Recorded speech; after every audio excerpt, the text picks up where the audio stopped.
Isa sa hindi mo makakalimutan ay ang lugar na kinalakihan mo. At isa rin sa pinakamasarap sa pakiramdam ay yung uuwi ka sa iyong lupang sinilangan matapos ang mahabang panahon na pakikibaka para sa iyong pangarap. Tara, samahan niyo akong ikutin ang Sulat Eastern Samar.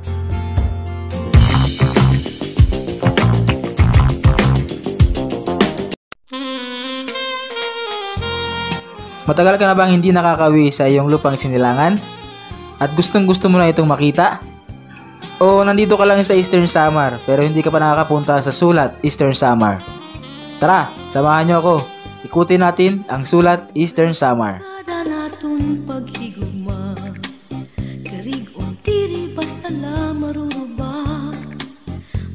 Madalas ka bang bumiyahe at nasasabi mong, ay, napadaan na pala ako sa sulat pero hindi ko napansin yung bayan nila? Yes po. Hindi ko po mapapansin ang bayan ng sulat dahil ang highway ay hindi mismo dumadaan sa gitna ng town proper ng sulat. Hindi katulad sa ibang bayan sa Eastern Samar na dinadaanan mismo ng highway ang bayan nila.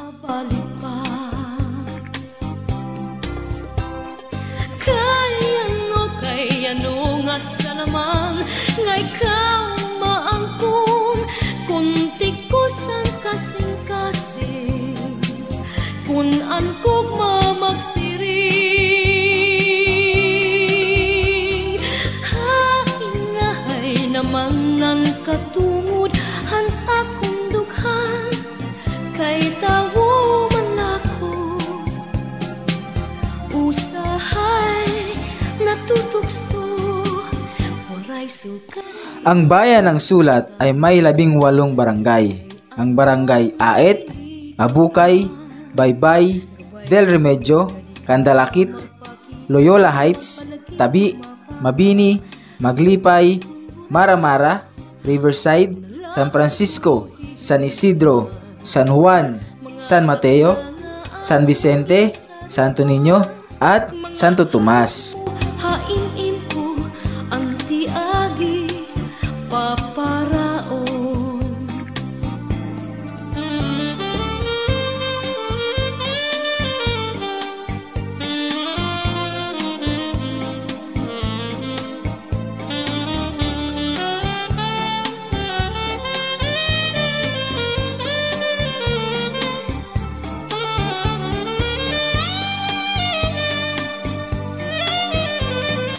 Alam nyo ba na ang sulat ay isa sa pinakamatandang bayan sa Eastern Samar?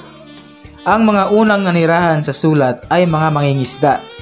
Nagtayo sila ng kanilang mga bahay sa silangang Pampang sa may bandang bunganga ng Sulat River.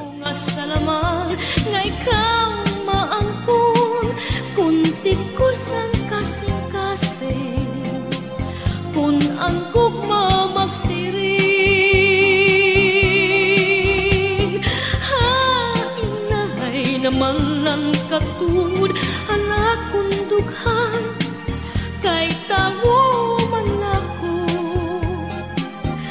usahay natutukso waray sugali ni naton kamutangan kay ano nga ang napilikaw pa man gabay lugod nga di ka na magpakita magpalagi. Saan nga ba nagmula ang pangalang sulat? Noong unang panahon, mayroong sapa na dumadaan mismo sa bayan ng sulat. Dito nila dinadaan ang kanilang mga produkto galing bukid at galing dagat papuntang poblasyon ng sulat. Ang tawag dati sa daang sapa na yon ay suslatan. Hanggang sa tumagal, ito ay pinaikli at naging sulat. Ang mga tulay sa barangay Tabi at barangay Abukay ay patunay na dating may suslatan o daang sapa sa sulat.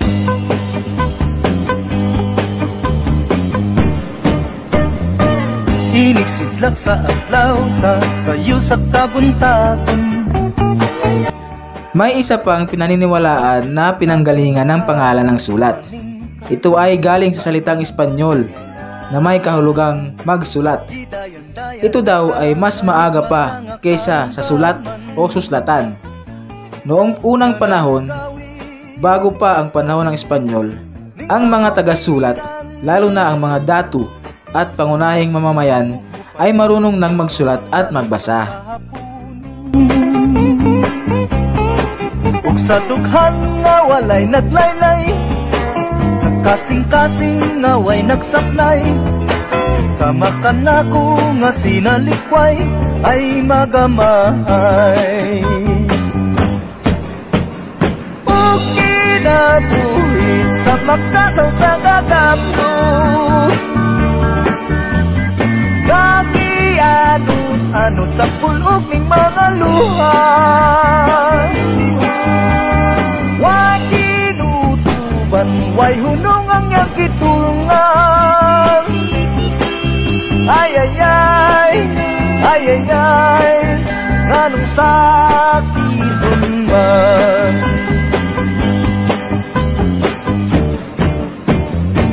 Inigsitlak sa adlaw sa sayo sa kabuntagan, masutunta ang katao maning kalibutan. Hidayan-dayan sa nahigmata nga kalanggahan, nga nanagawi ning kabukiran. Ug mo padulong sa pagsalog sa kahapunon, sa dughan nga walay naglaylay, sa kasing-kasing nga way nagsaknay, sama ka nako nga sinalikway ay magamahay. O kinabuhi sa magkasaw sa kagapto, yagihan ano sa pulog ning mga luha, way kinutuban, way hunong ang iyang kitulungan. Ay ay ay, ay ay ay. Ang sulat ay official na naging municipality noong October 31, 1906 sa bisa ng Philippine Commission Act No. 1558.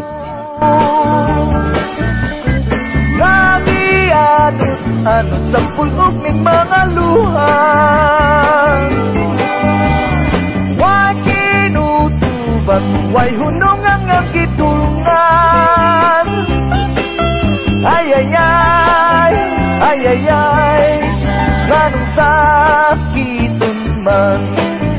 Ay ay ay, ay ay ay, nganong sakiton man. Ay ay ay, ay ay ay.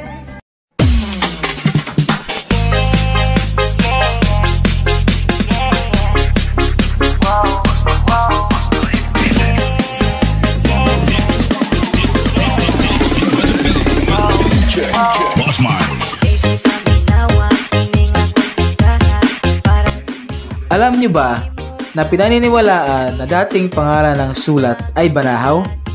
Dahil noong unang panahon, nang pumunta ang mga misyonaryong Espanyol sa sulat, ang kanilang nakita sa may Banahaw River ay mga kalat-kalat na mga bahay na kung tawagin sa Bisaya ay Gamoro, at kung tawagin naman ng mga Espanyol ay Rodcherias.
Sa pagitan ng taong 1710 at 1720, ang kanilang Iglesia de Piedra o Simbahang Bato ay pinaligiran nila ng pader o kuta at nilagyan ng mga tore na may kanyon para proteksyon sa mga Moro raids.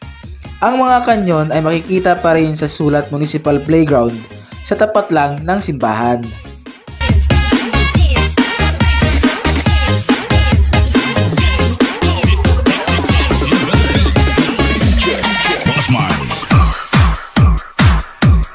Isa guys, sa hinangaan ko sa sulat ay ang kanilang simbahan. Napakaganda ng kanilang simbahan. Ang kanilang mini playground. Ang sarap magtambay doon. Nakakatanggal ng stress. Ang ganda ng ambience. Magkatapat lang yung simbahan tsaka yung playground.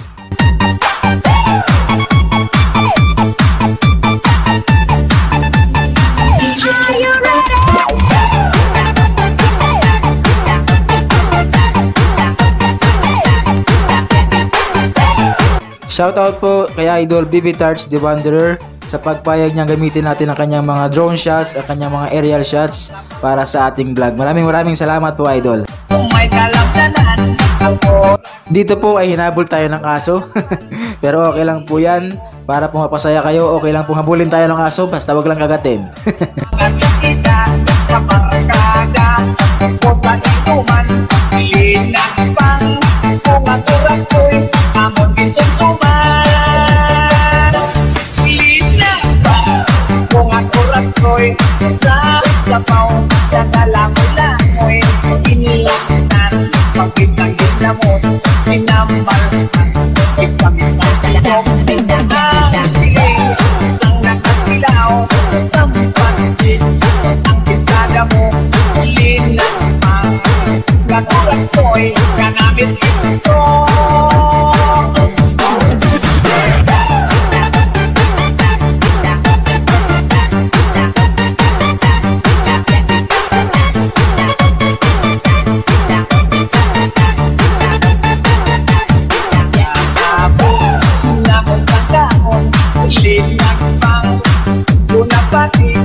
Giving you the daily music mix. This is Visayas Beats Production. Never underestimate our... Shout out sa mga taga San Julian, sa pamilya ni Sir Junel Diratas, ang pamilya Diratas at Disolok. Shout out kay Iko Jericho. Shout out kay Tatay Ino nga maduruto magbulkit hit motor ngan bisikleta from Sir Renato Lisaka. Shout out kay Ma'am Cecilia Apilado.